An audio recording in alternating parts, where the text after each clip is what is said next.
Hello everyone, welcome back to the channel. आज हम discuss करने वाले हैं सेंट्रल यूनिवर्सिटी ऑफ हिमाचल के पीएचडी एंट्रेंस 2020 में पूछे गए क्वेश्चन के बारे में, जिसमें आज हम रिसर्च मेथडोलॉजी के 50 क्वेश्चन का फुल एनालिसिस करेंगे, जो कि सब सब्जेक्ट के साथ आता है। एक आधा पार्ट होता है सब्जेक्ट स्पेसिफिक और आधा होता है रिसर्च मेथडोलॉजी से, जो न सिर्फ इसी यूनिवर्सिटी के एंट्रेंस में पूछा जाता है, बल्कि जो भी पीएचडी का एंट्रेंस आप देंगे तो उसमें ये आधा पार्ट रिसर्च मेथडोलॉजी का होता ही होता है। तो इसलिए अगर आप ये वीडियो देखते हैं तो आपको सारे एंट्रेंस में बहुत ही हेल्प मिलने वाला है। तो चलिए आगे बढ़ते हैं। अगर आप पीएचडी एंट्रेंस का तैयारी कर रहे हैं या नेट का तैयारी कर रहे हैं तो इस चैनल को सब्सक्राइब कर लीजिए, आपको बहुत ही हेल्प मिलने वाला है। ये मेरे बारे में कुछ ब्रीफ इन्फॉर्मेशन है जिसको आप देख सकते हैं। पहला क्वेश्चन है, which of the following is called theory of knowledge. पहला ऑप्शन है ऑन्टोलॉजी, दूसरा है एपिस्टेमोलॉजी, तीसरा है मेथडोलॉजी, चौथा है ऑल ऑफ द एबव। तो इसका जो आंसर हो जाएगा एपिस्टेमोलॉजी हो जाएगा। एपिस्टेमोलॉजी किसको बोलते हैं? स्टडी ऑफ नॉलेज को। जब भी कोई नॉलेज हम खोजते हैं तो उस प्रोसेस को क्या बोलते हैं? उस टर्म को एपिस्टेमोलॉजी। ऑन्टोलॉजी किसको बोलते हैं? जब हम किसी के एग्जिस्टेंस के बारे में सोचते हैं तो उसको हम ऑन्टोलॉजी बोलते हैं। उस टर्म को, वो रियल है या नहीं है, वो नेचर में है या नहीं, उसका रियलिटी के बारे में जानते हैं ऑन्टोलॉजी में। एपिस्टेमोलॉजी में उसके नॉलेज का बात करते हैं। अगला क्वेश्चन है, the reasoning that starts from specific observation and then develop a general conclusion from it known as. यानी स्पेसिफिक से शुरू होता है, जनरल पे खत्म होता है, उसको क्या बोलते हैं? इंडक्टिव रीजनिंग बोलते हैं। इसी का उल्टा अगर होता, अगर कि जनरल से शुरू होता है स्पेसिफिक पे खत्म होता, तो उसको हम डिडक्टिव रीजनिंग बोलते हैं। तो जनरल से स्पेसिफिक हो गया डिडक्टिव, स्पेसिफिक से जनरल हो गया इंडक्टिव। अगला क्वेश्चन है, the most frequently occurring number in set of value is called mean, median, mode, interquartile range. तो सबसे ज़्यादा जो नंबर अकर करता है उसको हम मोड बोलते हैं, और जो बीच में नंबर होता है उसको मीडियन बोलते हैं, और उसके एवरेज को बोलते हैं मीन बोलते हैं। तो इस तरह से मीन, मीडियन, मोड होता है। तो यहाँ पर दिया हुआ है मीन के बारे में, अर्थमेटिक मीन के बारे में डिटेल, जिसको आप वीडियो रोककर इसको पढ़ सकते हैं आराम से। मीडियन है जो मिडिल वैल्यू होता है डिस्ट्रीब्यूशन का, मैंने बताया। और मोड क्या होता है? जो सबसे ज़्यादा नंबर आता है। अगर 10 अंक का सेट है उसमें सबसे ज़्यादा जो नंबर आएगा वो उसका मोड हो जाएगा। अगला क्वेश्चन है, which of the following is stable average. Stable average क्या होता है? मीन को बोलते हैं stable average. Which of the following is positional average. Positional average किसको बोलते हैं? मीडियन को बोलते हैं, क्योंकि वो पोजीशन के हिसाब से होता है, क्योंकि बीच में होता है इसलिए उसको मीडियन बोलते हैं, यानी पोजिशनल एवरेज हो गया वो। Which of the following can not be calculated when at least single observation is zero. Arithmetic mean, geometric mean, weighted arithmetic mean, median. तो अगर कोई भी एक जीरो होगा तो कौन सा चीज़ हम नहीं निकाल पाएंगे? वो होता है ज्योमेट्रिक मीन, क्योंकि ज्योमेट्रिक मीन का क्या होता है? nth root of the product of nth item of the value. यानी इसका जो फार्मूला होगा, जितना नंबर ऑफ ऑब्जर्वेशन होगा वो nth रूट हो जाएगा, और जो भी ऑब्जर्वेशन हो, मान लिया 3 इंटू 2 इंटू 5 इंटू ये n तक, n नंबर ऑफ ऑब्जर्वेशन। तो इस तरह से अगर एक वैल्यू भी जीरो अगर हो जाता है तो सारा वैल्यू जीरो हो जाएगा, तो ये इसका नहीं निकल पाएगा। इसलिए कहा गया है कि एक भी अगर जीरो होता है ऑब्जर्वेशन तो ज्योमेट्रिक में नहीं निकाल सकते हैं। Which of the following is used when you want to visually examine the relationship between two quantitative variable. यानी दो क्वांटिटेटिव वेरिएबल को अगर रिलेशनशिप देखेंगे तो क्वांटिटेटिव किसको बोलते हैं? न्यूमरिक वैल्यू को। अगर जो नॉन न्यूमरिक होगा उसको क्वालिटेटिव बोलते हैं। तो bar graph, line graph, histogram, scatter plot. इसका आंसर हो जाएगा स्कैटर प्लॉट। स्कैटर प्लॉट में हम दो वैल्यू का रिलेशनशिप देखते हैं। तो पहले इसको डिटेल में देखते हैं। बार ग्राफ क्या होता है? बार ग्राफ होता है कि किसी को हम बार ग्राफिकल में रिप्रेजेंट करते हैं, डिस्प्ले करते हैं, उसको हम बार ग्राफ बोलते हैं। जैसे यहाँ पे, जैसे जनवरी मंथ में कितने स्टूडेंट का बर्थडे है, फरवरी में कितने स्टूडेंट का बर्थडे है, ये हम शो करते हैं। लाइन ग्राफ क्या है? लाइन ग्राफ एक टाइम सीरीज के हिसाब से होता है। इस टाइम में ये हुआ था, जैसे टेम्परेचर ही देखते हैं, 1 बजे कितना टेम्परेचर था, 2 बजे कितना टेम्परेचर था, उस तरह से लाइन खींचते हैं तो उससे पता चलता है कि टेम्परेचर बढ़ा या घटा, कब घटा, लाइन देख के हम बता सकते हैं। हिस्टोग्राम क्या? हिस्टोग्राम बार चार्ट की तरह ही है, बार ग्राफ की तरह ही, लेकिन इसमें क्या होता है? सिर्फ एक अंक है। मान ली जनवरी में 3 बच्चों का, 3 स्टूडेंट का बर्थडे यहाँ पर दिया हुआ है, फरवरी में 4 का दिया हुआ है, लेकिन हिस्टोग्राम में क्या होगा कि 3 या 4 नहीं होगा, कंटिन्यूस में होगा। यानी 0 से 10, 10 से 20 यहाँ पर दिया हुआ है। यानी 0 से 10 कितने लोगों की सैलरी है? 50 लोगों की। 10 से 20 कितने लोगों की है? 300 लोगों की। इस तरह से कंटिन्यूअस में होता है तो उसको हम किस में रखते हैं, हिस्टोग्राम में रखते हैं। ये लास्ट है स्कैटर प्लॉट। स्कैटर प्लॉट में हम क्या करते हैं, दो वेरिएबल का रिलेशनशिप चेक करते हैं। एक वेरिएबल हो गया एक्स और एक वेरिएबल हो गया वाई, तो इसका रिलेशन चेक करेंगे तो उसको हम स्कैटर प्लॉट में चेक करेंगे। अगला क्वेश्चन है in case of positively skewed distribution. पहला ऑप्शन है mode equal to median equal to mean. दूसरा ऑप्शन है मोड जो है छोटा होगा मीडियन से, वो छोटा होगा मीन से, यानी mean is greater than median, median is greater than mode. C उसी का उल्टा है, mean is greater than median, median is greater than mode. तो पॉजिटिव होगा तो मीन बड़ा होगा सबसे, तो इसका आंसर जो होगा सी हो जाएगा। अगर नेगेटिव होगा तो इसका जो आंसर हो जाएगा मीन सबसे छोटा होगा। सी में मीन सबसे छोटा है तो सी होगा नेगेटिव में, और पॉजिटिव है तो बी होगा। यानी हमेशा यह याद रखना है कि नेगेटिव होगा तो मोड बड़ा होगा, पॉजिटिव होगा तो मीन सबसे बड़ा होगा। ये स्क्यूनेस है तो स्क्यूनेस का आप इसका डिस्क्रिप्शन आराम से पढ़ सकते हैं। अगला क्वेश्चन है which of the following summarise and explain a specific set of data. Hypothesis testing, inferential statistic, descriptive statistic, measure of central tendency. यहाँ पर हो जाएगा descriptive statistic. Interview is a tool of research होगा। Causal research is a type of conclusive research design, exploratory research design, descriptive research design, longitudinal research design. तो ये इसका हो जाएगा कंक्लूसिव रिसर्च डिजाइन। अब थोड़ा रिसर्च के बारे में पढ़ लेते हैं बेसिक, क्योंकि ये रिसर्च मेथडोलॉजी है तो उसका बेसिक आपको पता होना चाहिए। तो रिसर्च है क्या, रिसर्च क्या होता है, सर्च फॉर नॉलेज। जब भी हम नॉलेज का सर्च करते हैं उसको हम रिसर्च बोलते हैं। जैसे आप किसी क्वेश्चन का आंसर ढूंढने लगते हैं तो बहुत सारा बुक खोजते हैं, उसमें आंसर खोजते हैं, ये भी एक रिसर्च हो गया। कोई मूवी आप देखने जाते हैं वो आप रिसर्च करते हैं मूवी कैसी है, हर तरफ से फैक्ट्स आप जमा करते हैं, बहुत सारे क्रिटिक्स का वीडियोस देखते हैं, उसका ब्लॉग पढ़ते हैं, या कोई फ़ोन ख़रीदना होता है आप तरह तरह के डेटा कलेक्ट करते हैं, दोस्तों से पूछते हैं, वीडियोस देखते हैं, रिव्यू देखते हैं, और उसका सारा क्वालिफिकेशन जो होता है उसका स्पेसिफिकेशन उसको मैच करते हैं, कंपेयर करते हैं दूसरे से। तो ये सब क्या हो गया, एक रिसर्च का पार्ट हो गया। तो ये क्या बोला, केयरफुल इन्वेस्टिगेशन और inquiry specially through search for new facts any branch of knowledge. यानी किसी भी चीज़ का आप नॉलेज सर्च करते हैं उसको रिसर्च बोलते हैं सिस्टमेटिक तरीके से। जैसे गवर्नमेंट क्या करती है, पता करती है कितने लोग गरीबी रेखा से नीचे हैं, कितने लोग गरीबी रेखा से ऊपर है, कितने लोग ग्रेजुएट हैं, कितने लोग पढ़े लिखे हैं नहीं हैं, इलिटरेट हैं, कितने लोग इलिटरेट हैं। इस तरह पता करने के लिए वो क्या करती है, रिसर्च करती है, लोगों से डेटा कलेक्ट करती है। ये हो गया रिसर्च हो गया। कंपनी रिसर्च करती है कि आपको उसका प्रोडक्ट अच्छा लगता है कि नहीं लगता है, ये सारा रिसर्च का पार्ट हो जाता है। यहाँ पर रिसर्च का टाइप दिया हुआ है। तो पहला टाइप है बेसिक रिसर्च। बेसिक रिसर्च इसको फंडामेंटल रिसर्च भी बोलते हैं। ये किसको बोलते हैं, जो हम सिर्फ नॉलेज पर्पज से हम रिसर्च करते हैं, नॉलेज गेन करने के लिए, हमारा कोई फ्यूचर में कोई मकसद नहीं है, सिर्फ नॉलेज गेन करने के लिए करते हैं। तो वो क्या हो गया, बेसिक रिसर्च। अप्लाइड रिसर्च क्या होगा, जो बेसिक रिसर्च में हमने नॉलेज लिया उसको हम इसमें अप्लाई करते हैं। अप्लाइड रिसर्च में रियल लाइफ प्रॉब्लम सॉल्व करते हैं। जैसे कोई बीमारी है उसका दवा खोजना है तो उसमें क्या होगा, अप्लाइड रिसर्च होगा, क्योंकि वो रियल लाइफ प्रॉब्लम है, इमीडिएट प्रॉब्लम हो सकता है कोई, तो इसको हम अप्लाइड रिसर्च बोलते हैं। क्वालिटेटिव रिसर्च क्या है, जिसमें नॉन न्यूमेरिक थिंग का बात करते हैं। जैसे किसी के का एटीट्यूड क्या है, मान लिया मार्केटर क्या करता है, रिसर्च करता है कि हमारा जो प्रोडक्ट है उसके प्रति लोगों का परसेप्शन क्या है, तो ये क्या हो जाएगा, क्वालिटेटिव में आ जाएगा, क्योंकि लोग बता नहीं सकते हम कितना पसंद करते हैं इसको। वो एक ऑब्जर्वेशन से पता करेंगे कि हमारा जो प्रोडक्ट लोग पसंद कर रहे हैं या नहीं कर रहे हैं। अब क्वालिटेटिव देखना होगा तो क्या होगा, नंबर गेम में होगा कि कितना प्रोडक्ट हमारा बिका, कितना प्रोडक्ट नहीं बिका, कितना स्टॉक है, कितना सेल है, तो इस तक कितने परसेंट लोग इसे पसंद करते हैं, कितने परसेंट लोग इसे ना पसंद करते हैं, ये न्यूमरिक फॉर्म है।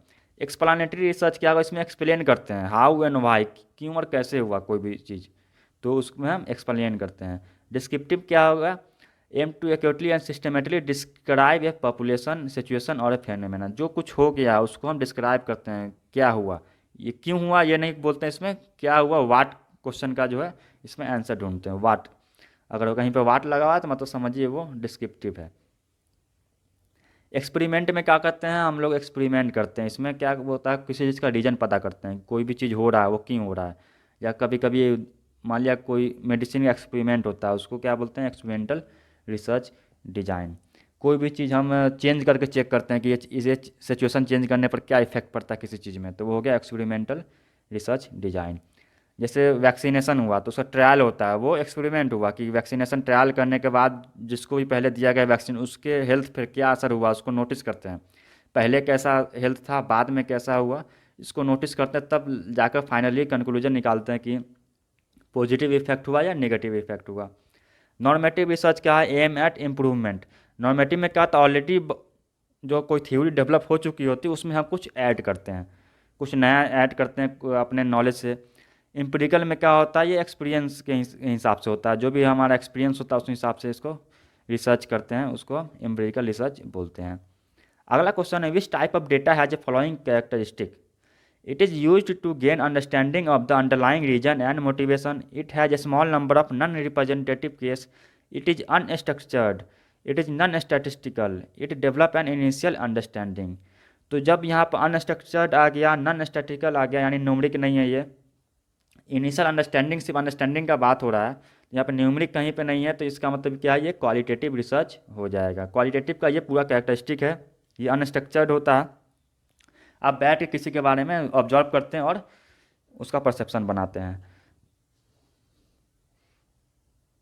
अगला क्वेश्चन है, longitudinal design is a type of multiple cross sectional design, causal research design, exploratory research design, descriptive research design. तो ये किसका टाइप है? डिस्क्रिप्टिव रिसर्च डिजाइन का। तो पहले लॉन्गिट्यूडनल समझते हैं और क्रॉस सेक्शनल। डिस्क्रिप्टिव कितने तरीके का होता है? 2 तरीके का होता है। तो लॉन्गिट्यूडनल क्या है? रिपीटेड ऑब्जर्वेशन है। रिपीटेड ऑब्जर्वेशन मतलब है कि इसमें क्या करते हैं कि पहले किसी का चेक करते हैं, मान लिया दवा का एक्सपेरिमेंट कर रहे हैं, तो पहले चेक करते हैं दवा उस पर इफेक्ट हो रहा है कि नहीं, थोड़ा दिन के बाद चेक करते हैं अब कैसा इफेक्ट हो रहा है, या फिर ये चेक करते हैं कि उसका किसी प्रोडक्ट के प्रति परसेप्शन अभी कैसा है, और 2 महीने बाद फिर उससे उसी से पूछते हैं जाकि आपका अब परसेप्शन कैसा, उसमें कंपेयर करते हैं इतने दिन में क्या फ़र्क आया। तो ये हम लॉन्गिट्यूडनल का यूज करते हैं। क्या दिया हुआ, observe the same group of multiple time, यानी एक ही ग्रुप को एक ही पर्सन से हम बार बार पूछते हैं, तो इसमें उसका चेंज जो होता है उसको हम ऑब्जर्व करते हैं। क्रॉस सेक्शनल में क्या होता है, एक आदमी से बार बार नहीं पूछते हैं, बल्कि एक ही क्वेश्चन को हम दूसरे आदमी से ही पूछते हैं। पहले एक से पूछें, दूसरे से पूछें, वो पहला क्या जवाब दे रहा है, दूसरा क्या जवाब दे रहा है, वो चेक करते हैं। तो ये हो गया cross sectional. Observe different group, यहाँ पर दिया डिफरेंट ग्रुप, यहाँ पर है सेम ग्रुप। लॉन्गिट्यूडनल में सेम ग्रुप होता है, क्रॉस सेक्शनल में डिफरेंट ग्रुप होता है। तो इस तरह से क्रॉस सेक्शनल स्टडी है और लॉन्गिट्यूडनल स्टडी होता है। अगला क्वेश्चन देखते हैं, what is the following statement is true?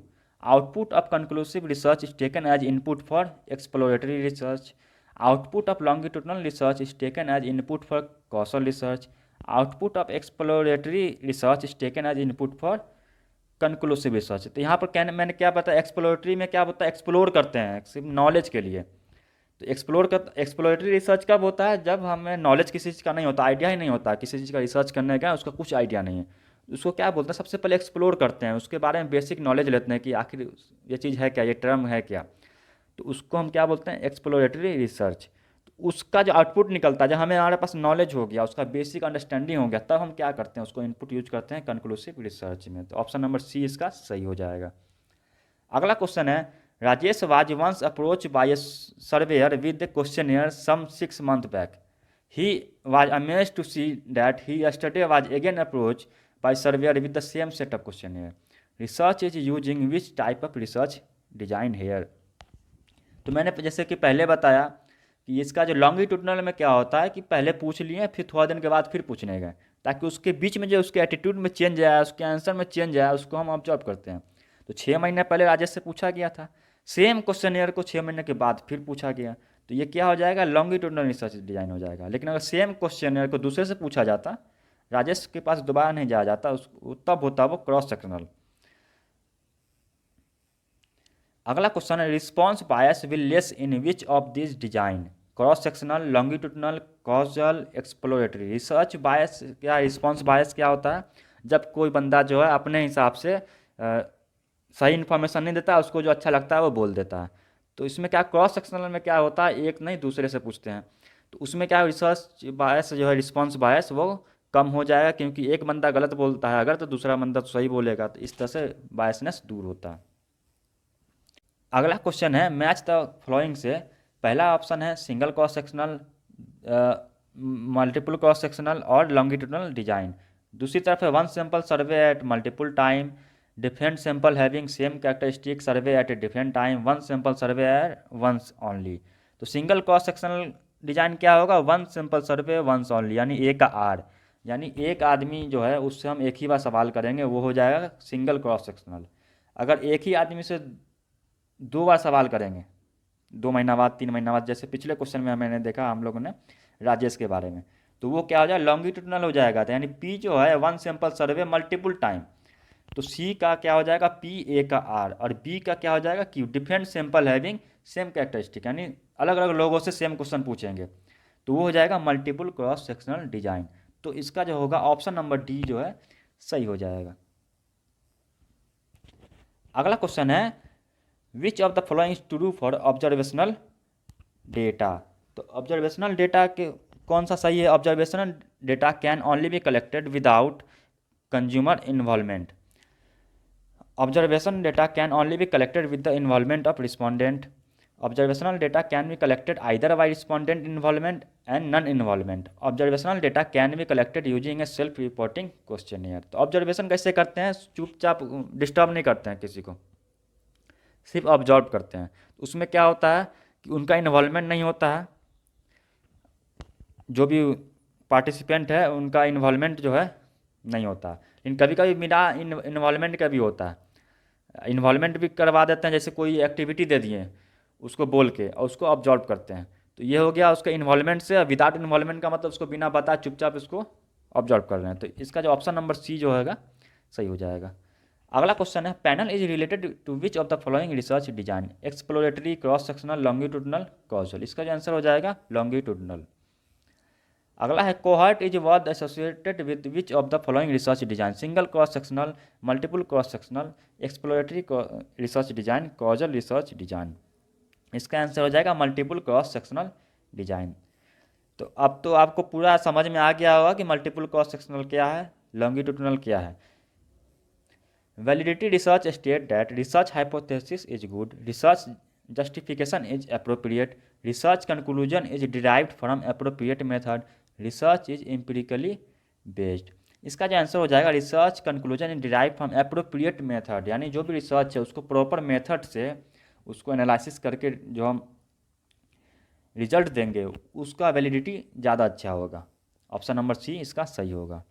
अगला क्वेश्चन है which of the following is non random sampling, snowball sampling, cluster sampling, proportionate stratified sampling, both B and C. तो नॉन रैंडम सैम्पलिंग इसमें क्या है, ये snowball sampling होगा, non random sampling. तो सबसे पहले सैम्पलिंग का टाइप पढ़ते हैं, क्योंकि इससे भी बहुत सारा क्वेश्चन आता है, नेट में भी क्वेश्चन आता है और पीएचडी एंट्रेंस में भी बहुत सारा क्वेश्चन आता है। तो दो तरीके का होता है, प्रोबेबिलिटी सैम्पलिंग होता है, नॉन प्रोबेबिलिटी सैम्पलिंग होता है। तो प्रोबेबिलिटी का क्या मतलब होता है, एक होता है प्रोबेबिलिटी, तो प्रोबेबिलिटी का क्या मतलब, तो समझिए कि लॉटरी सिस्टम है कि जो भी पॉपुलेशन है हमारा, मान लिया एक गांव में सर्वे करना है, इतने सारे लोग रहते हैं, तो इसमें क्या है रैंडमली किसी को भी पिक कर लेंगे, आंख बंद करके इसको उठा लिए, इसको उठा लिए, इसको उठा लिए, इसको उठा लिए, और उठा लिए मतलब कि इसको सेलेक्ट कर लिए, किसी से क्वेश्चन पूछेंगे। तो ये हो गया प्रोबेबिलिटी सैम्पलिंग, यानी लॉटरी मेथड, किसी को पता नहीं ना आपको पता है कौन आ रहा है, ऑटोमेटिक ले लेते हैं। ये नहीं कि मेरा दोस्त है तो उसको ले लिए, मेरा भाई है तो उसको ले लिया, ऐसा नहीं है, रैंडमली चूज कर लेते हैं। इसको क्या होगा बोलेंगे प्रोबेबिलिटी सैम्पलिंग, यानी हर एक आदमी को चांस है कि ये भी सेलेक्ट हो सकता है, क्योंकि प्रोबेबिलिटी है, लॉटरी है, कोई भी सेलेक्ट हो सकता है। लेकिन दूसरा है नॉन प्रोबेबिलिटी, उसी का उल्टा।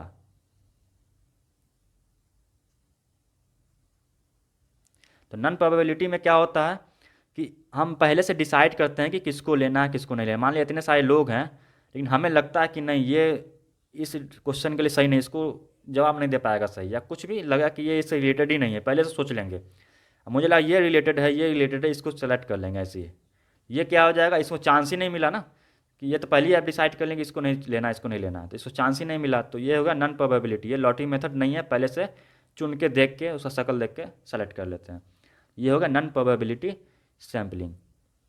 तो सबसे पहले क्या होता है प्रोबेबिलिटी सैम्पलिंग में कई तरीके का होता है। पहला होता है simple random sampling. Simple random sampling में क्या करते हैं कि डायरेक्ट लॉटरी मेथड से चुन लेते हैं। मान लिया कि बॉक्स में कोई चिट्ठी रखा हुआ है, 10 टाइप का चिट्ठी लिखा कोई एक उठा लिए पर्ची, उसमें किसी का नाम है तो उसको सेलेक्ट कर लेंगे। तो ये होगा सिंपल रैंडम सैम्पलिंग यानी सिंपल लॉटरी मेथड। दूसरा स्ट्रेटिफाइड सैम्पलिंग। स्ट्रेटिफाइड सैम्पलिंग क्या है वो समझते हैं। मान लिया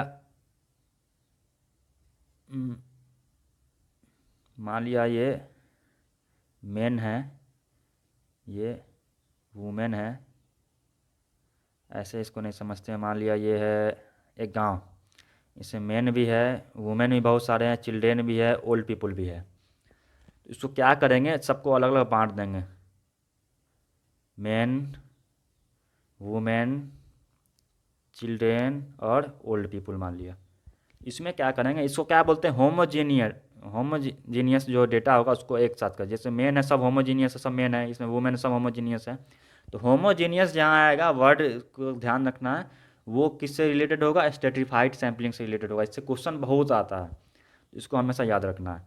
इसको क्या करेंगे, सबको अलग अलग कर देंगे। अब क्या करेंगे कि रैंडमली चुन लेंगे, इसमें से ऑटोमेटिक किसी को भी उठा लेंगे, मेन को, इसमें से किसी को भी चिल्ड्रेन को उठा लेंगे, इसमें किसी को भी ओल्ड को उठा लेंगे, इसमें किसी को भी वुमेन को उठा लेंगे। इससे क्या होगा कि हम सारे लोगों का डेटा, सारे लोगों का परसेप्शन हम जान पाएंगे, जो भी रिसर्च हम कर रहे हैं। इसमें क्या होगा, सबका, जैसे अब कभी कभी क्या होता है, मान लिया गलती से सारे मेन ही आ गए, रैंडम आप सेलेक्ट करते हैं, तो वुमेन का तो आप पॉइंट ऑफ व्यू नहीं देख पाएंगे, चिल्ड्रेन का पॉइंट ऑफ व्यू नहीं रिसर्च कर पाएंगे, जो भी डेटा आप कलेक्ट करने गए हैं। इसलिए ऐसा किया जाता है कि ताकि आपके डेटा में, सैंपल में मेन का भी योगदान हो, चिल्ड्रेन का भी योगदान हो, ओल्ड पीपुल, वुमेन, सबको बराबर हक मिले और सबका आपको एटीट्यूड, परसेप्शन जानने का मौका मिले। तो ये आपका प्रॉपर वे में रिसर्च हो पाएगा। तो इसको क्या बोलते हैं, स्ट्रेटिफाइड सैम्पलिंग बोलते हैं, कि सबको अलग अलग सेम टाइप के लोगों को बांट दिया, उसमें से रैंडमली चूज कर लिए, सब में से थोड़ा थोड़ा। तो इस तरह से स्ट्रेटिफाइड होता है। अब क्या है, क्लस्टर होता है। अगला सैम्पलिंग टेक्निक क्या होता है, क्लस्टर। क्लस्टर में क्या करते हैं कि जैसे ये है एक गांव, मान लिया ये गांव में सब लोग उसी तरह है, main, women, children, old people. तो ये बड़ा ऐसा गांव है, तो बड़ा ऐसा गांव है तो उसमें से क्या करना है कि पॉसिबल नहीं है कि सबका सर्वे कर सकें। तो आप क्या करेंगे, मोहल्ला में बांट देंगे, ये अलग मोहल्ला हो गया, ये अलग मोहल्ला हो गया। गाँव में बहुत सारे छोटे छोटे मोहल्ला होते हैं, तो मोहल्ला में क्या होता है, सब में वही है, मेन, वुमेन, ओल्ड, सब में वही सेम है, main, women, old people, children, सब में वही होगा सेम। तो सब में सेम बांट दिए। स्ट्रेटिफाइड में क्या किए थे, मेन अलग कर दिए, वुमेन अलग कर दिए। इसमें क्या किए, वो मेन वुमेन अलग नहीं किए, कैटेगरी में नहीं बांटे, बल्कि एरिया में बांट दिए। तो एरिया में बांट दिए। अब क्या करेंगे, रैंडमली किसी एक ही को सेलेक्ट कर लेंगे, कभी इसको या किसी को भी रैंडमली लॉटरी मेथड से सेलेक्ट कर लेंगे। तो इसमें सारे लोग आ गए, इसी का रिसर्च कर लेंगे और रिजल्ट दिखा देंगे। इसको एरिया सैम्पलिंग भी बोलते हैं, ये याद रखना है, एरिया सैम्पलिंग बोलते हैं क्लस्टर को। तो ये भी क्वेश्चन आ जाता है कि एरिया सैम्पलिंग किसको बोलते हैं। तो ये हो जाएगा आपका एरिया सैम्पलिंग। इसको दूसरी तरीके से समझते हैं, मान लिया आपको मेट्रो सिटी का मतलब रिसर्च करना है, लेकिन पता नहीं किसका करना। तो ये हो गया दिल्ली, हो गया ये कोलकाता, हो गया ये मुंबई, हो गया ये हैदराबाद ले लिए, ये बेंगलोर ले लिए, बड़ा शहर जो है। तो दिल्ली, कोलकाता, मुंबई, हैदराबाद, बेंगलोर, एक चेन्नई। सब में सब तरीके के लोग होते हैं, बड़े लोग, छोटे लोग, अमीर, गरीब, हर तरह के लोग, नौकरी करने वाले, बिजनेसमैन। तो सबका डेटा आपके पास है, लेकिन रैंडमली आप क्या किए, किसी का एक का उठा लिए, मुंबई का ही उठा लिए। आप इसको सर्वे कर दिए और कंक्लूजन निकाल दिए कि मेट्रो सिटी में ऐसे होता है। ये क्या होगा, क्लस्टर सैम्पलिंग। इसी वजह से इसको एरिया सैम्पलिंग भी बोलते हैं। अब क्या है अगला, last, systematic sampling. Systematic sampling, ये भी क्या है, रैंडम सैम्पलिंग होता है, लेकिन इसमें क्या है कि इसमें जब सैंपल आपका फाइनाइट हो, मतलब बहुत ही ज़्यादा हो, जिसको मतलब मुश्किल है, इसमें हमेशा अक्सर क्वेश्चन आता है कि फाइनाइट सैम्पलिंग किससे रिलेटेड है, कि कौन सा ऐसा सैम्पलिंग मेथड यूज करेंगे जिसमें हमारा जो पॉपुलेशन हो फाइनाइट हो। तो फाइनाइट में क्या करते हैं कि सैम्पलिंग जो है सिस्टमेटिक लेते हैं, पता है हमें कितना तक जाना है। तो उसमें क्या होता है कि एक सिस्टम ले लेते हैं कि वो इनफाइनाइट हम बोल दिए थे शुरू में, फाइनाइट होता है ये। तो फाइनाइट में क्या हुआ कि हमें पता है कितना सैम्पलिंग है, मान लिया 1 लाख सैंपल है हमारा, 1 लाख है पॉपुलेशन का साइज। तो उसमें क्या करेंगे कि बांट देंगे, कि पहला चुनेंगे, उसके बाद 5 माह, हर 5 माह को, यानी 5, पहला 10, 15, यानी हर 5वें लोग को हम सैंपल में जगह देंगे। या वो लोग हो सकते हैं, या आपका कोई भी सैंपल हो सकता है, आप दवा का रिसर्च कर रहे हैं, या कुछ किसी खेत में रिसर्च कर रहे हैं, फसल पर रिसर्च कर रहे हैं, तो इस तरह से देख सकते हैं इसको। तो हम यहाँ पर पर्सन के हिसाब से अब एग्जाम्पल समझा रहे हैं। तो मान लो 1 लाख आदमी है, तो उसमें सबका 1 लाख का पॉसिबल नहीं, तो उसमें क्या करेंगे, आपकी हर 100 वाला कर देंगे। आप क्या करेंगे, आप हर 100 पर कर देंगे, यानी पहला सेलेक्ट करेंगे, पहला सेलेक्ट करेंगे, अब 100 सेलेक्ट करेंगे, 200 नंबर पे जो आएगा, 300 में जो आएगा, इस तरह से हर 100 छोड़ छोड़ के आप सेलेक्ट कर लेंगे। ये क्या होगा, सिस्टमेटिक सिस्टम बना लिए। हर दूसरा आदमी या हर पाँचवा आदमी, ऐसे हर पाँचवा सैंपल इसको बोल सकते हैं, हर पाँचवा छठा सैंपल साइज आप ले सकते हैं, ऑब्जर्वेशन। तो इस तरह से जो है आप सिस्टमेटिक सैम्पलिंग करते हैं। तो ये था प्रोबेबिलिटी सैम्पलिंग। अब बात करते हैं नॉन रैंडम सैम्पलिंग का। वो था रैंडम सैंपल, ये है नॉन रैंडम यानी नॉन प्रोबेबिलिटी सैम्पलिंग। तो पर्पसिव सैम्पलिंग, पर्पसिव में क्या होता है, in this type of sampling the conclusion is predetermined and then we select the sample accordingly. इसमें क्या करते हैं, हमें पहले से पता होता है कि हमें क्या रिसर्च करना है, हमें ये रिजल्ट निकालना है, मान लिया एक्स रिजल्ट निकालना है। इस रिजल्ट निकालने के लिए कौन कौन सा सैंपल का जरूरत पड़ेगा, उस हिसाब से हम लोग सेलेक्ट कर लेते हैं। इस तरह से क्या होगा कि पर्पसिव रिसर्च हमारा हो जाएगा। और अगला क्या है, इसमें होता है एक स्नोबॉल।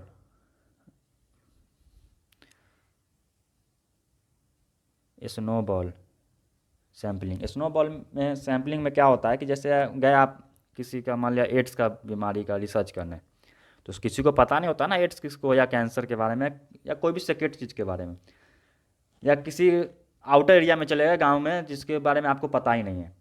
तो उसमें क्या होगा कि पहले आप एक पर्सन से मिलेंगे, मान लिया किसी बीमारी से रिलेटेड रिसर्च करने, आपको पता नहीं दूसरा बीमारी किसके पास है, तो ये बंदा से आप पूछेंगे कि अगला बंदा कौन हो सकता है, तो ये बताया कि हाँ फला बंदा एक है, उसको भी ये बीमारी है। तो आप उसके पास जाएंगे, फिर इससे पूछेंगे, ये बताया कि हाँ इसको भी मैं जानता हूँ, ये हो सकता है 2 आदमी के बारे में आपको बता दें। इस तरह से आप पहुँचते रहते हैं। तो इसको क्या बोलते हैं, एक से रेफरेंस लेकर दूसरे के पास पहुँचते हैं, इसको बोलते हैं स्नोबॉल सैम्पलिंग। अगला क्या है, जजमेंट कन्वीनियंस सैम्पलिंग। कन्वीनियंस में क्या होता है कि जैसे आप मुंबई में बैठे हैं और आपको कहीं जाने का मन नहीं है, आपको करना है दिल्ली में, मान लिया आपको दिल्ली में करेंगे रिसर्च तो ज़्यादा अच्छा होगा, लेकिन आप क्या सोच रहे हैं कि मुंबई भी तो मेट्रो सिटी है ना, दिल्ली में मेट्रो सिटी, आप क्या किए हैं कि आप दिल्ली ना जाके मुंबई में ही बैठे बैठे सोचे कि आसानी हो जाएगा, या आपका गांव जहाँ है, आप सैंपल क्या किए, सैंपल सेलेक्ट कर लिया अपने गांव का कि कहीं जाना नहीं पड़ेगा, ये गांव में ही जो है क्या करेंगे, रिसर्च कर लेंगे। तो इससे क्या होगा, दूसरे पॉपुलेशन को चांस नहीं मिलेगा, इसलिए इसको नॉन रैंडम सैम्पलिंग बोलते हैं। कन्वीनियंस, आप अपने कन्वीनियंस के हिसाब से, मान लिया आप स्कूल कॉलेज में हैं, उस वहीं आप क्या किए, सैंपल बना दिए, वहीं लोगों से पूछ के रिसर्च का रिजल्ट निकाल दिए। तो इससे आप क्या होगा कि जो उससे रिलेटेड है, जहाँ से आप, जैसे आप किसी किसान का आपको करना है रिसर्च, तो आप क्या किए, किसान के पास गांव में न जाके अपने इधर उधर जाके अपने आस पड़ोस में जाके पूछ के उसको रिसर्च कर लिए। तो ये जो है कन्वीनियंस सैम्पलिंग। आपको लगा कि वो किसान है, आस पास का किसान है, उससे पूछ लिए। मान लिया आपको रिसर्च करना पंजाब के किसान पे ज़्यादा अच्छा होता, तो आप क्या कर लिए, अपने एरिया के किसान पे कर लिए। ये होता कन्वीनियंस, कि आपको परेशानी ना हो जाने में, आपने क्या किया, आसान रास्ता चुन लिया। अगला क्या है, जजमेंटल। जजमेंटल में क्या होता है कि आपको लगता है कि ये बंदा जो है हमारे रिसर्च के लिए बेस्ट होगा, ये अच्छा नॉलेज देगा हमको, ये होता है जजमेंट करना। कोटा क्या होता है, कोटा में मान लिया आपने फिक्स कर दिया 30% वुमेन होगी, 20% चाइल्ड होगा, 10% ओल्ड पीपल होंगे ही होंगे, मिनिमम कोटा फिक्स कर दिया। जैसे रिजर्वेशन सिस्टम होता है, 50% मेन होगा, तो इस तरह से आपने कोटा फिक्स कर दिया, तो ये हो जाएगा कोटा सैम्पलिंग। इसमें हर को चांस मिलने का मौका नहीं मिलता। अगला स्नोबॉल, तो हो गया, कन्वीनियंस भी हो, जजमेंट भी हो गया। तो इस तरह से ये सैम्पलिंग मेथड काम करता है। अगला क्वेश्चन भी उसी से है, snowball sampling is a type of probability sampling, non probability sampling, other sampling technique, none of the दी। तो इसका जो आंसर हो जाएगा नॉन प्रोबेबिलिटी सैम्पलिंग, यानी स्नोबॉल क्या होता है, नॉन प्रोबेबिलिटी सैम्पलिंग होता है। Which of the following is non probabilistic sampling, counterpart of stratified sampling, convenience sampling, snowball sampling, quota sampling, judgement sampling. तो कोटा सैम्पलिंग में क्या होता है कि हम क्या बोलते हैं कि कोटा में हम फिक्स कर देते हैं, मेन भी होगी, वुमेन भी इतना परसेंट, कुछ परसेंट, और चाइल्ड भी जो भी हो कोटा, या किसी कास्ट को लेके या किसी स्टूडेंट को लेके अगर आप इस कॉलेज में रिसर्च करें तो कोटा फिक्स कर दें कि एमबीए कितने स्टूडेंट होने चाहिए, एमकॉम कितने होने चाहिए, एमएससी वाले इतने होने चाहिए या फिर मेडिकल वाले इतने होने चाहिए। स्ट्रेटिफाइड में भी क्या करते हैं, अलग अलग सबको कर देते हैं, मेन को अलग, वुमेन को अलग, चिल्ड्रेन को अलग अलग। कॉलेज में आप हैं तो एमबीए हो गया, इसमें इधर एमएससी हो जाएगा, इधर एमबीबीएस हो जाएगा। तो इससे अलग अलग चुन लेते हैं, इसको रैंडमली सब में से ले लेते हैं। तो कोटा में भी यही होता है कि सब होना आना चाहिए थोड़ा थोड़ा। तो इसका जो आंसर हो जाएगा कोटा सैम्पलिंग हो जाएगा। कोटा जो है स्ट्रेटिफाइड सैम्पलिंग का नॉन रैंडम टाइप का काउंटर पार्ट है। अगला क्वेश्चन है proportionate and disproportionate sampling comes under which type of sampling technique. तो simple random sampling technique, systematic sampling, stratified sampling और क्लस्टर सैम्पलिंग। तो प्रपोर्शनेट किस में आता है, स्ट्रेटिफाइड सैम्पलिंग में आता है। You just cannot select any of as part of your non-probabilistic sampling. You have to look. If the respondent which you are thinking to make a part of sample have any knowledge of research topic, if the answer to above question is yes, only then that respondent become part of your sample. तो ये क्या बोल रहा है कि जब आपको लगता है कि सामने वाला बंदा आपके रिसर्च के लिए ठीक बंदा है, मतलब आपके रिसर्च में अगर आप उससे क्वेश्चन पूछते हैं या आप उससे नॉलेज लेते हैं तो आपके रिसर्च में योगदान देगा। तो ये क्या है, ये है जजमेंट। आप जजमेंट करने पहले ही उसको देख के कि आप उसके रिसर्च के लिए वो फिट बैठता है, ये जजमेंटल सैम्पलिंग हो जाएगा। अगला क्वेश्चन भी उसी से है। Researcher has divided a state in some part of area, he is thinking of selecting either any two of the area without leaving any one from that area part of sample, which sampling technique is being talked about है। मैंने पहले बताया था कि area जहाँ आ गया, area किससे related होता है, क्लस्टर से होता है। कि एरिया में डिवाइड कर दिया, किसी एरिया को रैंडमली ले लिया, एक एरिया दो एरिया जितना लेना हो, तो वो हो जाएगा क्लस्टर सैम्पलिंग। अगला क्वेश्चन भी फिर सैम्पलिंग से है। Which of the following sampling technique has the condition of arranging the population in some order, convenience sampling, simple random sampling, stratified, systematic. तो कोई ऑर्डर में अरेंज करना है तो क्या करेंगे, सिस्टेमेटिक में करेंगे, ताकि फर्स्ट सेकेंड या पहला चौथा दसवां ऐसे करके हम सेलेक्ट करेंगे सैंपल को, सिस्टेमेटिक हो जाएगा। Which of the following is not A measure of dispersion, median, standard deviation, variance, quartile deviation. तो डिस्पर्सन क्या है, डिस्पर्सन जो होता है वो होता है मान लिया 2 3 5 6।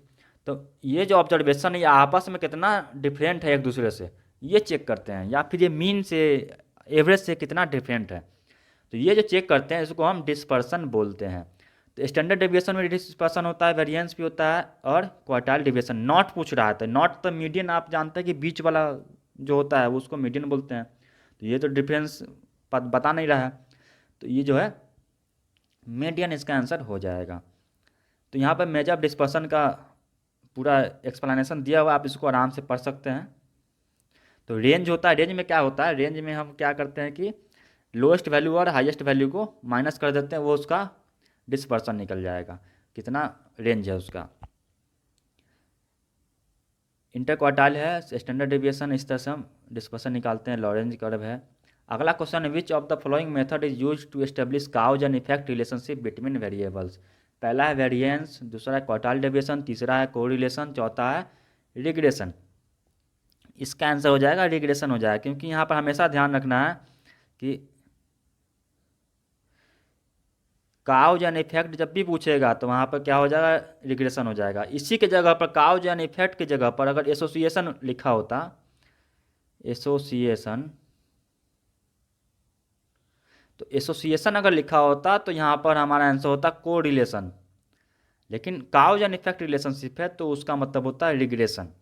तो ये दोनों वर्ड को हमेशा ध्यान रखिएगा, एसोसिएशन आएगा तो कोरिलेशन, काउज एंड इफेक्ट आएगा तो रिग्रेशन, क्योंकि ऐसा क्वेश्चन बार बार पूछता है। तो अगर आपने अभी तक पूरा वीडियो देखा तो आपको पता चल गया होगा कि कौन कौन सा टॉपिक इंपॉर्टेंट है। जैसे सैम्पलिंग, उससे बहुत सारे क्वेश्चन आए थे, मीन मीडियन मोड से भी बहुत सारे क्वेश्चन पूछे गए, टाइप ऑफ रिसर्च से बहुत सारे क्वेश्चन पूछे गए। ये सब इंपॉर्टेंट टॉपिक है जो आपको ध्यान में रखना होगा एग्जाम से पहले। तो यहाँ पर देख लेते हैं कोरिलेशन और रिग्रेशन के बारे में। तो कोरिलेशन है क्या, तो कोरिलेशन है कि दो वेरिएबल है, मान लिया एक टेम्परेचर है और एक है टेम्परेचर का रिलेशन अगर मान लेते हैं किसी से, बारिश से,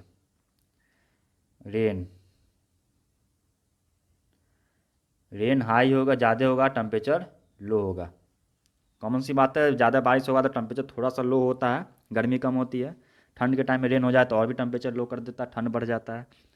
तो ये क्या होगा, को रिलेशन होगा, ये बढ़ेगा तो ये घटेगा। कभी कभी क्या होता है, दोनों बढ़ता है। तो रेन अगर ज़्यादा होगा तो बाढ़ आने का चांस भी बढ़ेगा, तो ये दोनों बढ़ेगा। तो ये क्या होगा, ये भी कोरिलेशन है, दोनों एक दूसरे से रिलेटेड है, लेकिन जरूरी नहीं है कि सही में रिलेटेड ही हो, कभी कभी इत्तेफाक से भी होता है। इसलिए कोरिलेशन को क्या बोलते हैं, सिर्फ एसोसिएशन, न कि काउज एंड इफेक्ट। एसोसिएशन मतलब जरूरी नहीं कि एक दूसरे में रिलेशन हो। मान लिया कि टेम्परेचर बढ़ेगा, जब भी टेम्परेचर ज़्यादा होता है उस टाइम में आप एग्ज़ाम देते हैं, आपका मार्क्स ही बढ़ता है। तो ये एक इत्तेफाक भी हो सकता है, लेकिन दोनों को रिलेटेड है आपके लिए, लेकिन इत्तेफाक भी हो सकता है, इसमें कोई काउज ही नहीं है। ये एसोसिएशन है, एसोसिएशन में काउज का ज़रूरत नहीं पड़ता है। उसी का उल्टा होता है रिग्रेशन, उल्टा नहीं कहेंगे लेकिन सेम ही है, थोड़ा सा इसमें चेंज होता है, काउज एंड इफेक्ट, यानी काउज होना चाहिए। टेम्परेचर और रेन में काउज है कि रेन हो ज़्यादा होगा, बारिश होती है तो टेम्परेचर बढ़ता ही घटता ही है। तो ये काउज एंड इफेक्ट है, रेन होगा टेम्परेचर घटेगा, तो इसमें क्या हो जाएगा, ये रिग्रेशन हो जाएगा।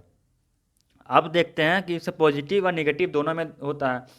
तो कोरिलेशन में पॉजिटिव नेगेटिव होता है। अगर रेन ज़्यादा हुआ टेम्परेचर घटेगा, एक के बढ़ने से दूसरा घटा, तो ये हो जाएगा निगेटिव। अगर दोनों अगर दोनों बढ़ा तो ये हो जाएगा पॉजिटिव, एक बढ़ा एक घटा तो निगेटिव हो जाएगा। ये दो टाइप का कोरिलेशन होता है।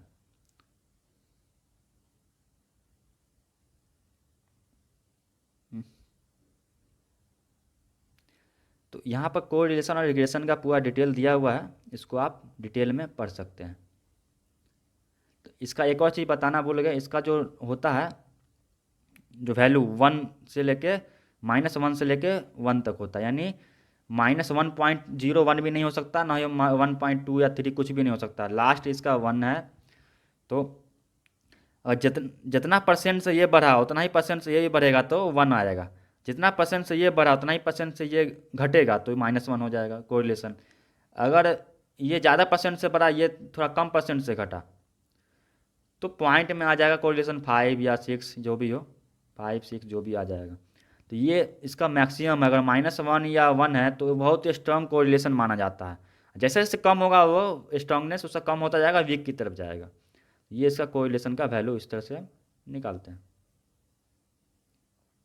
अगला क्वेश्चन है, when with increase in the value of one variable value of another variable increase. Same चीज़ है, एक इंक्रीज किया तो दूसरा भी इंक्रीज करेगा, तो इसका आंसर क्या हो जाएगा, पॉजिटिव हो जाएगा, कोफिशिएंट विल बी पॉजिटिव। एक इंक्रीज किया दूसरा डिक्रीज करेगा, या दोनों डिक्रीज करा तो भी पॉजिटिव होगा, दोनों सेम डायरेक्शन में होना चाहिए, तो पॉजिटिव, दोनों अपोजिट डायरेक्शन में नेगेटिव। अगला क्वेश्चन है, which of the following is true for regression analysis. Regression analysis want the independent variable to be uncorrelated with each other but correlated with dependent variable. Regression analysis want the independent variable to be correlated with each other but uncorrelated with dependent variable.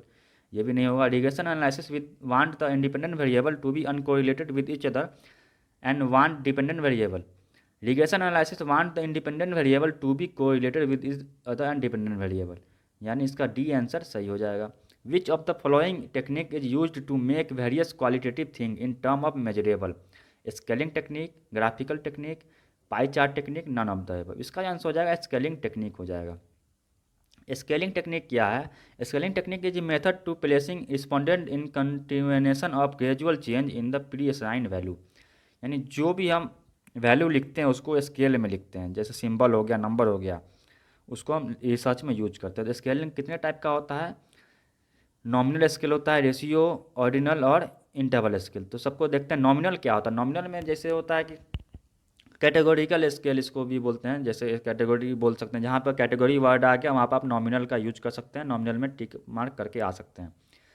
तो जैसे nominal में क्या होगा, जैसे man या women, yes no, ये सब category हो गया। गुड एवरेज जो भी ये न्यूमेरिकल में नहीं आएगा, ये ऐसे ही आएगा, excellent, good, average, yes no, ऐसे इस टाइप का जो है कैटेगरी बना होता है कि जेंडर कौन सा है, इसका डिस्ट्रिक्ट कौन सा है, तो इस तरह से हम कैटेगरी बना होता है, इसको नॉमिनल स्केल बोलते हैं। ऑर्डिनल में क्या होता है, रैंक करते हैं, 5 स्टार, 4 स्टार, 3 स्टार, इस तरह से रैंक कर देते हैं। पहला रैंक, दूसरा रैंक, तीसरा रैंक, या रोल नंबर जो होता है वो ऑर्डिनल स्केल हो गया, रैंक के हिसाब से, ऑर्डर में। इंटरवल में क्या होता है कि बिटवीन करते हैं कि बिटवीन 2 एंड 3, बिटवीन 4 एंड 5, इस तरह से हम इंटरवल कर देते हैं। An interval scale is also called a cardinal scale which is numerical labelling with the same difference among the consecutive measurement. Ratio में क्या होता है, रेशियो में हम क्या करते हैं, क्वांटिटेटिव टाइप का होता है, इसमें न्यूमेरिक से करते हैं। जैसे एज किसी का पूछ लिए, किसी का वेट पूछ लिए, तो वो होगा रेशियो में। तो रेशियो में क्या होता है कि one of the most superior measurement technique in the ratio scale similar to an interval, a ratio scale is a abstract number system. ये नंबर सिस्टम होता है, नंबरिंग में जो भी आएगा वो रेशियो स्केल आएगा। एज जो ऑर्डर में आएगा, रैंक जहाँ पर कॉन्सेप्ट रहेगा वहाँ पे ऑर्डिनल, नंबरिंग में यहाँ पे रेशियो स्केल हो जाएगा।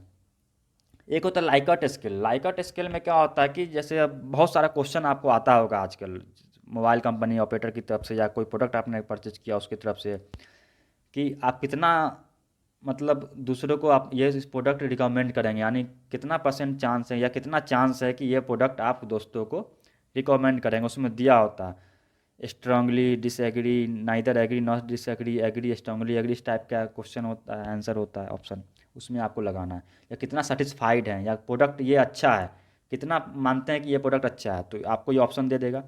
तो आपको अगर ज़्यादा अच्छा लगा तो आप स्ट्रांगली डिसएग्री में नहीं मार के स्ट्रांगली एग्री में मारेंगे, थोड़ा भी अच्छा नहीं तो स्ट्रांगली डिसएग्री में मारेंगे। इस तरह से रेटिंग दिया जाता है।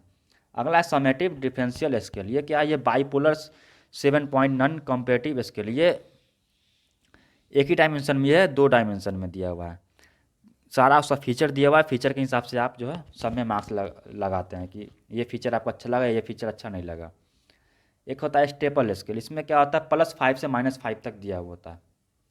अगला क्वेश्चन है, in one of the question है demographic variable age is recorded in the following manner, what is your age dash here age measure on the which of the following. अभी मैंने देखा हम लोगों ने स्केल का, तो यहाँ पर रेशियो हो जाएगा, क्योंकि एज पूछ रहा है तो वहाँ पर रेशियो हो जाएगा। मैच द फॉलोइंग करना है, नॉमिनल ऑर्डिनल रेशियो, इधर है मीन मीडियन मोड। तो मीडियन कब निकालते हैं, जब मीडियन जो है कब निकालते हैं, जब हम एक एक्सेंडिंग ऑर्डर या डिसेंडिंग ऑर्डर में उसको लिख लेते हैं, तो इसका मतलब उसको ऑर्डर में करते हैं तभी मीडियन निकालेंगे। तो यहाँ पर ऑर्डिनल हो जाएगा, बी का वाई होना चाहिए, बी का वाई है। और नॉमिनल का क्या हो जाएगा, मोड हो जाएगा, और रेशियो क्या हो जाएगा, मीन हो जाएगा। Interval scale is a type of non metric scale, metric scale, non continuous scale, none of the above. तो इंटरवल स्केल क्या आ जाएगा, मैट्रिक स्केल हो जाएगा। Nominal and ordinal are non metric, यानी नॉमिनल और ऑर्डिनल जो है नॉन मैट्रिक, और कैटेगोरिकल स्केल इसको बोलते हैं, that is their response value are not directly usable as a numerical value. तो जैसे आप किसी का जेंडर लिख रहे हैं तो न्यूमेरिकल वैल्यू में उसको डायरेक्टली यूज नहीं कर सकते हैं। जैसे कोई है मेल, कोई फीमेल है, तो इस तरह से जिसको डायरेक्टली यूज नहीं कर सकते उसको नॉन मैट्रिक बोलते हैं, जिसको यूज कर सकते हैं उसको मैट्रिक बोलते हैं। Which of this is true representation of bibliography, source which is used in paper but in different language, source which is used in paper as it originally was, source which is just referred but not used in paper, none of this. इसका जो answer हो जाएगा तीसरा, C, source which is just referred but not used in paper. Which of the following is a characteristic of a good hypothesis? Clear and unambiguous, verifiable, non-contradictoriness, all of the above। इसका answer हो जाएगा all of the above, यानी hypothesis जो होता है clear होना चाहिए, verifiable होना चाहिए, और नॉन कॉन्ट्राडिक्टरी होना चाहिए। हाइपोथेसिस क्या है, a statistical hypothesis, some assumption, यानी कोई भी आप रिसर्च करते हैं तो पहले आप एजम्पशन ले लेते हैं कि ऐसा होता है। जैसे कोर्ट रूम में होता है कि एक एजम्पशन ले लिया जाता है कि ये निर्दोष है जब तक उसके खिलाफ कोई सबूत ना आ जाए, तो उसका क्या हो जाएगा, एक हाइपोथेसिस आपने बना लिया कि वो निर्दोष है। लेकिन अगर उसके खिलाफ आप कोई प्रूफ आ गया तो उसको हाइपोथेसिस आपका रिजेक्ट हो जाएगा। तो अगर निर्दोष का रिजेक्ट हो गया इसका मतलब ऑटोमेटिक है कि वो क्रिमिनल है या फिर अपराधी है या गुनहगार है, जिसको बोल सकते हैं आप। तो ये हो गया हाइपोथेसिस, जो कि एजम्पशन है, प्री एजम्पशन जो आप लगाते हैं कि आप जो भी रिसर्च करते हैं। मान लिया आप क्या है, किसी प्रोडक्ट के प्रति एटीट्यूड का रिसर्च करने की, कस्टमर का एटीट्यूड क्या है इस प्रोडक्ट के प्रति, तो आप पहले एजम्पशन लगा लिए कि कस्टमर का एटीट्यूड जो है पॉजिटिव है। ये क्या हो जाएगा, आपका हाइपोथेसिस हो जाएगा। एक होता है अल्टरनेट हाइपोथेसिस, एक नल हाइपोथेसिस। तो नल हाइपोथेसिस में क्या होता है कि कोई डिफरेंस नहीं मानते हैं कि आप जो चीज़ में कंपेयर करते हैं तो उसमें क्या बोलते हैं, नल हाइपोथेसिस में मान लिया एक्सपेरिमेंटल रिसर्च है, एक ग्रुप को आपने एक दवा दिया, दूसरे ग्रुप को दूसरा दवा दिया, दोनों में आप रिसर्च करना चाहते हैं कि दोनों दवा में क्या इफेक्ट है। तो आपने क्या किया, नल हाइपोथेसिस क्या किया कि दोनों में कोई डिफरेंस नहीं है। नल हाइपोथेसिस जहाँ भी आएगा वहाँ यही होगा कि no difference between the sample या मीन ऑफ द सैंपल। तो अगर नल हाइपोथेसिस रिजेक्ट होता है तो ऑटोमेटिक क्या होगा कि डिफरेंस है दोनों में, तो उसको अल्टरनेटिव हाइपोथेसिस बोलते हैं। इसमें ईरर भी होता है, दो टाइप का ईरर होता है हाइपोथेसिस में, एक टाइप 1 ईरर, एक टाइप 2 ईरर। टाइप 1 ईरर क्या होता है, rejecting the true null hypothesis, कि आपने जो एजम्पशन लगाया वो सही था, लेकिन आपके रिसर्च में गलती की वजह से या किसी और रीजन की वजह से आपने उसको रिजेक्ट कर दिया। मान लिया किसी को निर्दोष आपने माना, सही में वो निर्दोष था, लेकिन क्या हुआ, किसी गलत रीजन की वजह से वो हाइपोथेसिस रिजेक्ट हो गया, यानी वो निर्दोष नहीं साबित हो पाया, वो दोषी साबित हो गया। तो ये हो जाएगा एरर होएगा, टाइप 1 एरर इसको बोलते हैं। मान लिया कि आपको ने एजम्पशन लगाया कि आपको टाइफाइड है, लेकिन आपने गया वो आपको टाइफाइड नहीं निकला, तो ये क्या हो जाएगा, टाइप 1 एरर। टाइप 2 एरर में क्या होगा, गलत एक्सेप्ट हो जाएगा। मतलब टाइप 2 में क्या होता है, एक्सेप्टिंग है फॉल्स नल हाइपोथेसिस। तो आपने अनुमान लगाया कि वो जो है निर्दोष है, लेकिन वो निर्दोष नहीं था, लेकिन वो एक्सेप्ट हो गया, वो निर्दोषी साबित हो गया, लेकिन वो दोषी था। तो ये हो जाएगा टाइप 2 ईरर। तो टाइप 1 ईरर ज़्यादा खतरनाक है, क्योंकि निर्दोष को सज़ा मिल जाएगी। तो कहा जाता है ना, दोषी छूट जाए लेकिन निर्दोष को सज़ा नहीं मिलना चाहिए। उसी तरह जैसे आपको टाइफाइड, मान लिया आपने अनुमान लगाया, उसने गलती से क्या किया, बोल दे टाइफाइड नहीं है, ये टाइप 1 ईरर है। आपको लगा आपको टाइफाइड है, लेकिन टाइफाइड नहीं निकला टेस्ट में, तो ये टाइप 1 ईरर है। ये ज़्यादा खतरनाक है, क्योंकि आपको टाइफाइड है या कोई बीमारी है, नहीं निकला, तो आप दवा तो नहीं खाएंगे, तो ये ज़्यादा खतरनाक हो सकता है। तो अगर आपको लगा कि आपको टाइफाइड है, लेकिन ये गलत है, लेकिन यही आप वो भी बोलते हैं कि टाइफाइड है आपको, लेकिन टाइफाइड था नहीं, आपका एजम्पशन था कि टाइफाइड है, तो ये टाइप 2 ईरर हो गया। तो ये टाइप 1 ईरर, टाइप 2 ईरर से भी क्वेश्चन आ सकता है, आता ही रहता है हमेशा, तो इसको भी थोड़ा पढ़ लीजिएगा। The null hypothesis specify a population and alternate hypothesis a sample distribution all of the above. तो यहाँ पर ऑल ऑफ द एबव हुआ, क्योंकि नल हाइपोथेसिस का क्या मतलब है, there is no difference between sample distribution and population. तो पॉपुलेशन क्या होता है, सारा, जैसे आप मान लिया स्टडी करना चाहते हैं एमबीए के स्टूडेंट के बारे में या फिर एमएससी के स्टूडेंट के बारे में, तो जो एमबीए का स्टूडेंट है पूरा इंडिया में जितना या पूरी दुनिया में जितना एमबीए स्टूडेंट है, सारा एक पॉपुलेशन हो गया। उसमें से आप 100 एमबीए स्टूडेंट को पकड़ लिए या सेलेक्ट कर लिए कि इससे रिसर्च करेंगे, तो वो आपका सैंपल हो गया। तो हाइपोथेसिस क्या है कि आपने चेक किया कि एमबीए स्टूडेंट के बारे में कोई भी चीज़, तो हाइपोथेसिस आप क्या करेंगे, नल हाइपोथेसिस क्या होगा, there is no difference between population mean and sample mean. तो यहाँ पर सैंपल का भी डिनोट कर रहा है, ये पॉपुलेशन का भी डिनोट कर रहा है। अगर हाइपोथेसिस रिजेक्ट हो गया तो ऑटोमेटिक अल्टरनेट हाइपोथेसिस एक्सेप्ट होगा। तो अल्टरनेट हाइपोथेसिस क्या होगा, ये भी नल हाइपोथेसिस में स्पेसिफाई है, क्योंकि नल हाइपोथेसिस बोलता है क्या कि नो डिफरेंस, तो अगर ये रिजेक्ट हुआ तो ऑटोमेटिक डिफरेंस होगा। तो ये तीनों को स्पेसिफाई करता है। अगला क्वेश्चन है, cheating error as a potential source of error will broadly come under which type of error, random sampling error, researcher error, interviewer error, respondent error. तो इसका जो आंसर हो जाएगा इंटरव्यूअर एरर हो जाएगा। Sampling frame error is type of random sampling error, researcher error, interviewer error, respondent error. Sampling frame कौन करता है, रिसर्चर करता है, उसमें एरर आएगा तो किसका एरर होगा, रिसर्चर का होगा। The term outlier is associated with which of the following state of the research process, data preparation, data analysis, research design, problem definition. तो इसका जो आंसर हो जाएगा डाटा प्रिपरेशन हो जाएगा।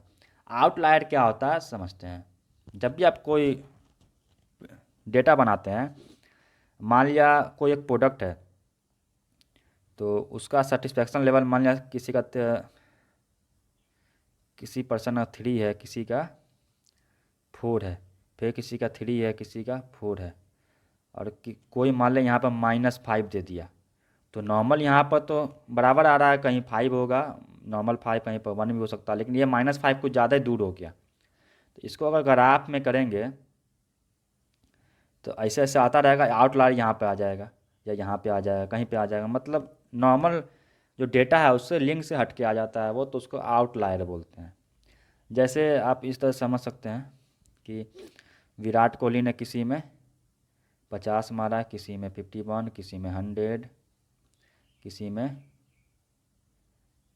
200, किसी में 30, किसी में 40। तो यहाँ पर 200 जो है आउटलायर हो जाएगा, क्योंकि ये सब जो है आपस में ज़्यादा डिफरेंस नहीं, लेकिन इसमें बहुत ज़्यादा डिफरेंस हो जाता है। 100 का इसमें सिर्फ 50 का डिफरेंस है, 1 का 10 का ऐसे डिफरेंस है, इसमें 50 100 का डिफरेंस हो जाता है। मान लिया यहाँ पर 300 मार देता और यहाँ पर 100 रहता, 200 नहीं होता, तो ये बहुत बड़ा आउटलायर ये भी हो जाता है। इस तरह से मान लिया 0 पर है, बीच में कोई अन्य माना, डायरेक्ट 50 से शुरू किया, तो ये 0 भी आउटलायर हो जाएगा, क्योंकि 50, 51, 40, 30 ऐसे सब ऐसे आएगा यहाँ पे, कोई यहाँ पे, लेकिन एक आउटलायर यहाँ पे आ जाएगा 0 पे, तो ये चक्कर हो जाएगा, इसको आउटलायर बोलते हैं। तो डाटा जब प्रिपेयर करते हैं उस टाइम में आउटलायर आ जाता है। Which of the following can be null hypothesis in case of test, t test. तो मैंने आपको पहले ही बताया नो डिफरेंस, सिग्निफिकेंट डिफरेंस होता है नल हाइपोथेसिस। तो इसमें क्या होता है, there is no significant difference between the two group under study, there is a significant difference between the two. यहाँ सिग्निफिकेंट डिफरेंस 2 में है, 1 में है, तो ये बी तो होगा नहीं। There is no significant association, तो एसोसिएशन की बात नहीं करता, ये डिफरेंस का बात करता है, तो बी और सी नहीं होगा। There is not significant difference between the 3 group under study, तो ये 3 ग्रुप का भी बात नहीं करेगा। टी टेस्ट जो होता है 2 ग्रुप में होता है, तो इसका जो आंसर हो जाएगा, पहला आंसर सही हो जाएगा। टी टेस्ट कब करते हैं, जब सैंपल साइज हमारा 30 से कम हो या 30 हो, तब हम टी टेस्ट करते हैं। ये हमेशा याद रखना है, क्वेश्चन आएगा पूछेगा कि जब सैंपल साइज 30 से ज़्यादा हो तो कौन सा करेंगे, 30 से कम हो तो कौन सा करेंगे। 30 से कम होगा तो टी टेस्ट करेंगे, 30 से ज़्यादा होगा तो कौन क्या करेंगे, जेड टेस्ट करेंगे। अगला question, which of the following null hypothesis in ANOVA. फिर ये भी सेम आ गया नल हाइपोथेसिस से question. There is no significant difference होगा between the groups, there is significant difference between the group, ये तो अल्टरनेट हो जाएगा। There is no significant association भी नहीं होगा, डिफरेंस ही होगा, देयर इज सिग्निफिकेंट एसोसिएशन। यहाँ तीनों ऑप्शन ऐसे ही कट गया, अब पहला वाला ऑप्शन इसका सही हो जाएगा। Which of the following term is not associated with factor analysis, communality, KMO, multicollinearity, eigen value. इसका जो आंसर हो जाएगा मल्टीकोलिनरिटी हो जाएगा। फैक्टर एनालिसिस क्या होता है, is a way to take mass of data and shrinking to a smaller data, यानी बहुत सारा डेटा होता है, उसको डेटा को क्या करते हैं, छोटा कर देते हैं, उसको फैक्टर एनालिसिस बोलते हैं। ये थोड़ा एडवांस लेवल का टर्म आ जाता है, जो कि नेट में नहीं पूछा जाता, लेकिन पीएचडी एंट्रेंस में कभी कभी पूछ देते हैं लोग। Which of the following is not a part of ANOVA, multicollinearity, post hoc test, F test, condition index. तो कंडीशन इंडेक्स इसका पार्ट नहीं है। तो एफ टेस्ट क्या होता है, इसको एनोवा भी बोलते हैं। तो एफ टेस्ट जो है इसको फिशर ने निकाला था, और जो है 0 से इन्फिनिटी तक इसका वैल्यू होता है, और सैम्पल मीन के बारे में बात करता है, वन टेल टेस्ट होता है। तो इसके बारे में यहाँ पर पढ़ सकते हैं। Distribution of T statistic different from normal distribution, ये ट्रू होगा। The term transcribe deal with which of these. Transcribe का क्या मतलब है, कोई बोल रहा है, आप उसको टाइप कर रहे हैं या लिख रहे हैं दूसरे की लैंग्वेज को, या सेम एज जैसे वो बोल रहा है उसी तरह आप लिख रहे हैं, क्या बोलते हैं ट्रांसक्राइब। जैसे कोई लीडर है भाषण दे रहा है, तो मीडिया वाले क्या करते हैं, तो उसको क्या करते हैं, सेम एज ट्रांसक्राइब करते हैं, मतलब लिख देते हैं सेम टू सेम। तो उसको कब कब करते हैं, डाटा प्रिपरेशन में। Which one of the following does not help in deciding the number of factor to be extract in factor analysis, eigen value, tolerance value, scree plot, total variance explained. इसका answer हो जाएगा tolerance level. आखिरी question है, which of the following is not a difference of mean test, ANOVA, MANOVA, T test, Z test. तो सब जो mean test होगा, सिर्फ जेड टेस्ट जो होगा मीन टेस्ट नहीं होगा। जेड टेस्ट मैंने बताया कि जब भी सैंपल साइज 30 से ज़्यादा होगा तो, और स्टैंडर्ड डेविएशन पता हो तो जेड टेस्ट लगाएंगे। ये क्वेश्चन भी कॉमन आ सकता है कि सैंपल साइज 30 से बड़ा हो, स्टैंडर्ड डेविएशन पता हो तो कौन सा टेस्ट लगाएंगे, तो जेड टेस्ट लगाएंगे। ये सब आता है, Z test, t test, F test, सब रिसर्च मेथडोलॉजी का एक पार्ट है। ये स्टैटिस्टिक का भी पार्ट है। तो स्टैटिस्टिक और रिसर्च मेथडोलॉजी जो है लगभग इंटर रिलेटेड है, तो आपको दोनों सब्जेक्ट पढ़ना होगा पीएचडी एंट्रेंस के लिए अच्छे से, तब जाके आपका एंट्रेंस में अच्छे मार्क्स आएंगे। तो इस तरह से क्वेश्चन जो यहाँ पर ख़त्म होता है, 50 क्वेश्चन यहाँ पर। तो इस चैनल को सब्सक्राइब कर लीजिए और वीडियो को लाइक कर दीजिए, और अपने दोस्तों के साथ शेयर कीजिए ये वीडियो, जो भी पीएचडी एंट्रेंस देना चाह रहे हैं।